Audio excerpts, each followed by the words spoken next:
Hi friends, ಇವತ್ತಿನ video ಮೂಲಕ Krishnashtami special ಆಗಿ ಕೃಷ್ಣರಿಗೆ ತುಂಬ ಇಷ್ಟವಾದಂತಹ ಅವಲಕ್ಕಿಯಿಂದ ನಾನಿವತ್ತು ಅವಲಕ್ಕಿ ಪಾಯಸ ಯಾವ ರೀತಿ ಮಾಡೋದು ಅಂತಂದ್ಬಿಟ್ಟು ತೋರಿಸ್ಕೊಡ್ತಾ ಇದ್ದೀನಿ.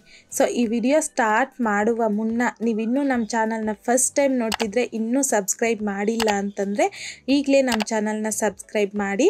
ಸೊ ಬನ್ನಿ ಇವಾಗ ಲೇಟ್ ಮಾಡ್ದಿರಾ ಈ ಅವಲಕ್ಕಿ ಪಾಯಸ ಯಾವ ರೀತಿ ಮಾಡೋದು ಅಂತಂದ್ಬಿಟ್ಟು ನೋಡೋಣ. ಕಡಾಯಿಗೆ 2 ಟೇಬಲ್ ಸ್ಪೂನ್ ಆಗೋಷ್ಟು ತುಪ್ಪ ಹಾಕ್ಕೊತಾ ಇದ್ದೀನಿ. ತುಪ್ಪ ಜೊತೆಲಿನೇ 1 ಟೇಬಲ್ ಸ್ಪೂನ್ ಆಗೋಷ್ಟು ಸಣ್ಣದಾಗಿ ಕಟ್ ಮಾಡ್ಕೊಂಡಿರ್ತಕ್ಕಂಥ ಬಾದಾಮಿ, 1 ಟೇಬಲ್ ಸ್ಪೂನ್ ಆಗೋಷ್ಟು ಗೋಡಂಬಿನ ಸಹ ಹಾಕ್ಕೊಂಡು ಲೋ ಫ್ಲೇಮ್ನಲ್ಲಿ 1 ಮಿನಿಟ್ ಫ್ರೈ ಮಾಡ್ಕೋಬೇಕು ಬಾದಾಮಿ ಗೋಡಂಬಿನ ಮೊದಲಿಗೆ. ಆಮೇಲೆ 1 ಟೇಬಲ್ ಸ್ಪೂನ್ ಆಗೋಷ್ಟು ದ್ರಾಕ್ಷಿನ ಸಹ ಹಾಕ್ಕೊಂಡು ಲೋ ಫ್ಲೇಮ್ನಲ್ಲಿ ಚೆನ್ನಾಗಿ ಗೋಡಂಬಿ ಗೋಲ್ಡನ್ ಕಲರ್ ಬರೋವರೆಗೂ ಫ್ರೈ ಮಾಡ್ಕೊಳ್ಳಿ. ಸೊ ಈ ರೀತಿಯಾಗಿ ಸ್ವಲ್ಪ ಲೈಟಾಗಿ ಗೋಲ್ಡನ್ ಕಲರ್ ಬಂದಾದ ನಂತರ ಒಂದು ಬೌಲಲ್ಗೆ ತೆಗೆದಿಟ್ಕೊಳ್ಳಿ ಈ ಡ್ರೈ ಫ್ರೂಟ್ಸ್ನ. ಸೊ ಈಗ ಇದೇ ತುಪ್ಪ ಜೊತೆಯಲ್ಲಿ ನಾನಿಲ್ಲಿ 2 ಟೇಬಲ್ ಸ್ಪೂನ್ ಆಗುವಷ್ಟು ಹೆಸರು ಬೇಳೆನ ಸಹ ಹಾಕ್ಕೊತಾ ಇದ್ದೀನಿ. ಈಗ ಈ ಬೇಳೆನೂ ಅಷ್ಟೇ ಲೋ ಫ್ಲೇಮ್ನಲ್ಲಿ 1-2 ನಿಮಿಷ ಚೆನ್ನಾಗಿ ಈ ರೀತಿ ಮಿಕ್ಸ್ ಮಾಡ್ಕೊತಾ ಫ್ರೈ ಮಾಡ್ಕೋಬೇಕು. ಸೊ ಹೆಸರು ಬೇಳೆನ ಮೊದಲಿಗೆ ಈ ರೀತಿ ಸ್ವಲ್ಪ ಲೈಟಾಗಿ ಕಲರ್ ಚೇಂಜ್ ಆಗೋವರೆಗೂ ಫ್ರೈ ಮಾಡ್ಕೊಂಡಿದ್ದಾದ ನಂತರ 1 ಕಪ್ ಆಗುವಷ್ಟು ಅವಲಕ್ಕಿ ಹಾಕ್ಕೊತಾ ಇದ್ದೀನಿ. ಸೊ ಸ್ವಲ್ಪ ದಪ್ಪ ಬರುತ್ತಲ್ವ ಆ ಅವಲಕ್ಕಿ ತಗೊಂಡಿದ್ದೀನಿ. ಈಗ ಈ ರೀತಿ ಮಿಕ್ಸ್ ಮಾಡ್ಕೊತಾ ಲೋ ಫ್ಲೇಮ್ನಲ್ಲಿ ಜಸ್ಟ್ 1-2 ನಿಮಿಷ ಫ್ರೈ ಮಾಡ್ಕೊಂಡಿದ್ದಾದ ನಂತರ ಒಂದು ಪ್ಲೇಟಲ್ಗೆ ತೆಗೆದಿಟ್ಕೊಳ್ಳಿ. ಈಗ ಇದೇ ಕಡಾಯಿಗೆ 4 ಕಪ್ ಆಗುವಷ್ಟು ಹಾಲು ಹಾಕ್ಕೊತಾ ಇದ್ದೀನಿ. ನೀವು ಬೇಕು ಅಂತಂದರೆ ಇಲ್ಲಿ 3 ಕಪ್ ಆಗುವಷ್ಟು ಹಾಲು, 1 ಕಪ್ ಆಗುವಷ್ಟು ನೀರು, ಆ ರೀತಿಯಾಗಿ 4 ಕಪ್ ತಗೋಬೋದು. ಬಟ್ ನಾನಿಲ್ಲಿ ಬರೀ ಹಾಲಲ್ಲೇ ಮಾಡ್ಕೊತಾ ಇದ್ದೀನಿ, ಟೇಸ್ಟ್ ಚೆನ್ನಾಗಿರುತ್ತೆ. ಈಗ ಹಾಲನ್ನು ಹಾಕ್ಕೊಂಡಿದ್ದಾದ ನಂತರ ಒಂದ್ಸಲ ಮಿಕ್ಸ್ ಮಾಡಿಕೊಂಡು ಮೀಡಿಯಮ್ ಫ್ಲೇಮ್ನಲ್ಲಿ ಚೆನ್ನಾಗಿ ಕುದಿಯೋದಕ್ಕೆ ಬಿಡಿ. ಅಷ್ಟರಲ್ಲಿ ಪಕ್ಕದಲ್ಲಿ ಒಂದು ಬೌಲಲ್ಗೆ ಯಾವ ಕಪ್ಪಲ್ಲಿ ಅವಲಕ್ಕಿ ತಗೊಂಡಿದ್ದೀನೋ ಅದೇ ಕಪ್ಪಲ್ಲಿ 1 ಕಪ್ ಆಗುವಷ್ಟು ಬೆಲ್ಲ, 1/4 ಕಪ್ ಆಗುವಷ್ಟು ನೀರನ್ನು ಸೇರಿಸ್ಕೊಂಡು ಲೋ ಫ್ಲೇಮ್ನಲ್ಲಿ ಜಸ್ಟ್ ಈ ರೀತಿ ಬೆಲ್ಲ ಕರಗೋವರೆಗೂ ಚೆನ್ನಾಗಿ ಕುದಿಸ್ಕೊಂಡ್ರೆ ಸಾಕು, ಪಾಕ ಬರೋ ಅವಶ್ಯಕತೆ ಇಲ್ಲ. ಸೊ ಈಗ ಫ್ಲೇಮ್ನ ಆಫ್ ಮಾಡಿಕೊಂಡು ಈ ಬೆಲ್ಲ ಪಾಕನ ಪೂರ್ತಿಯಾಗಿ ತಣ್ಣಗಾಗಲಿಕ್ಕೆ ಬಿಡಿ.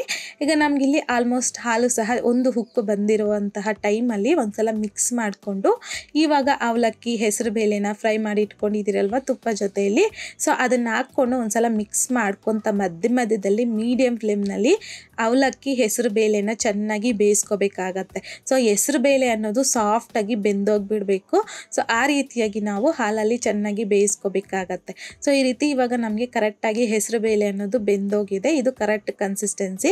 ಈಗ 4-5 ಏಲಕ್ಕಿನ ಕುಟ್ಟಿ ಪುಡಿ ಮಾಡಿ ಹಾಕ್ಕೊಂಡಿದ್ದೀನಿ ನೋಡಿ. ಈಗ ಈ ಕನ್ಸಿಸ್ಟೆನ್ಸಿಯಲ್ಲಿರುತ್ತೆ ನಮಗೆ ಇವಾಗ ಟೋಟಲ್ ಆಗಿ. ಇನ್ ಕೇಸ್ ನಿಮ್ಗೆ ಇಲ್ಲಿ ಸ್ವಲ್ಪ ಗಟ್ಟಿ ಆಯಿತು ಅನ್ನೋದಾದರೆ ಮತ್ತೆ ಪಕ್ಕದಲ್ಲಿ ಹಾಲನ್ನು 1-2 ಕಪ್ ಆಗುವಷ್ಟು ಸ್ವಲ್ಪ ನೀರಾಗಿ ನಿಮಗೆ ಈ ಅವಲಕ್ಕಿ ಪಾಯಸ ಬೇಕು ಅನ್ನೋದಾದರೆ ಮಾತ್ರ ಸ್ವಲ್ಪ ಹಾಲನ್ನು ಚೆನ್ನಾಗಿ ಕುದಿಸ್ಕೊಂಡು ಈ ಟೈಮಲ್ಲಿ ನೀವು ಇದರಲ್ಲಿಗೆ ಸೇರಿಸಿ ಮಿಕ್ಸ್ ಮಾಡ್ಕೋಬೋದು.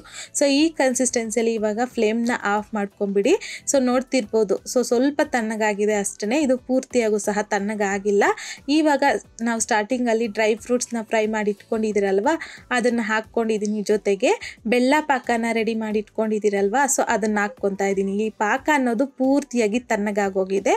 ಸೊ ಪೂರ್ತಿಯಾಗಿ ತಣ್ಣಗಾಗಿದ್ದಾದ ನಂತರನೇ ನಾವು ಈ ಅವಲಕ್ಕಿ ಪಾಯಸದಲ್ಲಿಗೆ ಹಾಕಿ ಮಿಕ್ಸ್ ಮಾಡ್ಕೋಬೇಕಾಗತ್ತೆ. ಸೊ ನಿಮ್ಗೆ ಇಲ್ಲೊಂದು ಟಿಪ್ಪನ್ನು ಹೇಳ್ತೀನಿ. ಸೊ ಈ ಬೆಲ್ಲ ಹಾಗೇನೆ ಹಾಲು ಹಾಕಿದಾಗ ಒಡೆದೋಗೋ ಚಾನ್ಸ್ ಇರುತ್ತಲ್ವ ಹಾಲು. ಸೊ ಆ ರೀತಿಯಾಗಿ ಆಗಬಾರ್ದು ಅಂತಂದರೆ ನೀವೇನು ಮಾಡಬೇಕು ಅಂತಂದರೆ ಬೆಲ್ಲ ಪಾಕ ಏನಾದರೂ ಬಿಸಿ ಇತ್ತು ಅಂದ್ಕೊಳ್ಳಿ, ಸೊ ನೀವು ಆವಾಗ ಈ ಅವಲಕ್ಕಿ ಪಾಯಸ ಅನ್ನೋದು ತಣ್ಣಗಾಗಿದ್ದಾದ ನಂತರ ಬೆಲ್ಲ ಪಾಕನ ಹಾಕ್ಕೋಬೇಕಾಗತ್ತೆ.